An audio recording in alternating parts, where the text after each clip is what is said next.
Donc j'ai décidé de choisir comme activité le portrait. Donc il y a celui-là là-bas qui est fait avec les ombres, ainsi que celui-ci qui est fait avec des motifs répétés. Alors j'ai choisi le portrait car ça nous aide à connaître bien les détails de soi ou même de l'autre. Après il y a aussi différents styles de portraits, comme par exemple le portrait de soi-même que j'ai fait là et là-bas, donc qui s'appelle autoportrait. Et par exemple aussi les portraits de groupe donc, qui se font à plusieurs.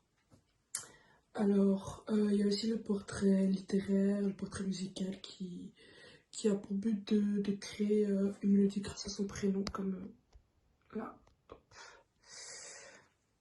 Il y a aussi le portrait cinématographique, donc ça ressemble plus à tout ce qui est documentaire, etc.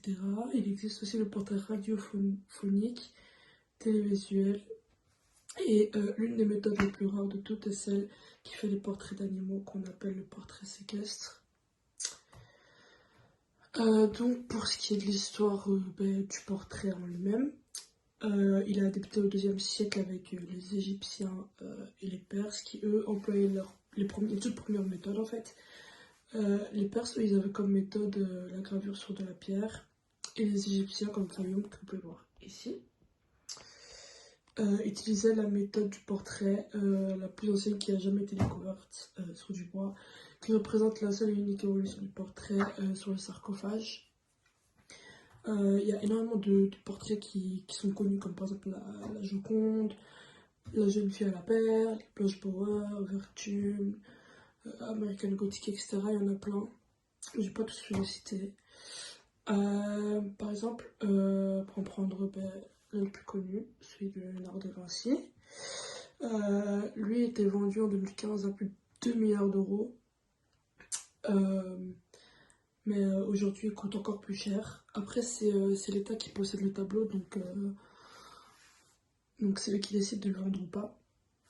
Mais en tout cas, ça reste le tableau le plus cher au monde, malgré tous ces tableaux super connus. Après, comme vous pouvez le voir dans le mètre carré, j'ai mis plusieurs livres qui sont axés sur l'art, comme par exemple celui de Tracy Chevalier, qui parle de la jeune fille à la perle, qui lui est axé sur l'art du portrait, et elle a aussi rédigé La Dame à la licorne. Donc ce sont deux livres qui sont vraiment axés sur l'art en lui-même. Ensuite il y a aussi Hervé Loilier qui est ici. C'est un peintre français qui est contemporain, qui a rédigé un roman sur l'histoire occidentale. Donc là il y a même un tableau pour voir un peu à quoi ça ressemble.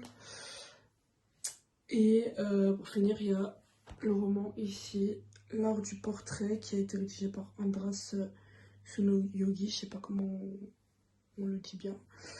Et lui, du coup, c'est un peintre dessinateur qui avait beaucoup d'expositions dans le monde entier, mis à part en Hongrie. Donc voilà, ça c'est mon mètre carré. Et voilà, donc je fais peut-être des zooms comme ça, vous voyez bien. Hop.